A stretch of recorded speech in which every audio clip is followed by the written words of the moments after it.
Hanggang ngayong Biyernes na lamang ng gabi, August 30, 2024, makikita sa TV Patrol ang veteranong broadcaster na si Henry Umaga Diaz matapos ang 8 taon niyang pagiging regular news anchor ng longest-running primetime newscast sa telebisyon.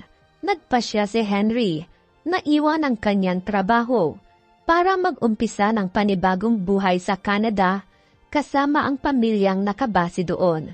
Sa Instagram post ni Julius Babaw ngayong Biyernes, ibinahagi nito ang isang larawan kasama ang dating kasamahan nito sa TV Patrol na si Henry at asawa nitong si Christine Bersola. Saad nito na mahaba ang naging samahan nila ni Henry noong nasa ABS-CBN network pa ito. Ayon sa kanyang post, "It's Henry Umaga Diaz's last day on TV Patrol. He will be leaving for Canada tomorrow to begin a new life there with his family. Henry and I go a long way.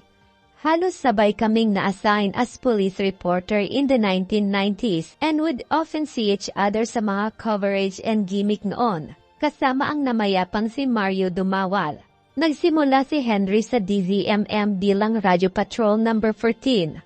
Kalaunan ay napunta ito sa telebisyon, kung saan tinutukan nito ang mga di malilimutang mga balita, tulad ng pagputok ng Mount Pinatubo. Naging host din siya ng investigative magazine show, tulad ng Crusada. Tumanggap din siya ng kabi-kabilang parangal, bilang 10 Outstanding Media Personalities ng International Media Associate, KBP at Golden Dove Awards.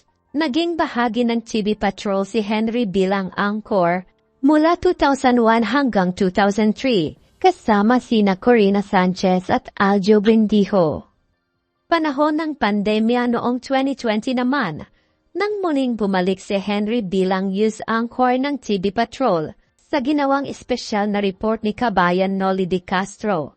Naluha ang anchor sa isang pasorpresang video na inihanda para sa kanya. Lubos naman ang kasiyahan ng kanyang asawa na si Gigi Umaga Diaz dahil sa wakas ay magkakasama na sila ng kanyang asawang si Henry. Sa kabila ng isang mabigat na desisyon na ginawa ni Henry sa kanyang buhay, ay masaya pa rin ito dahil makakasama na niya ang kanyang pamilya sa panibagong buhay at pakikipagsapalaran.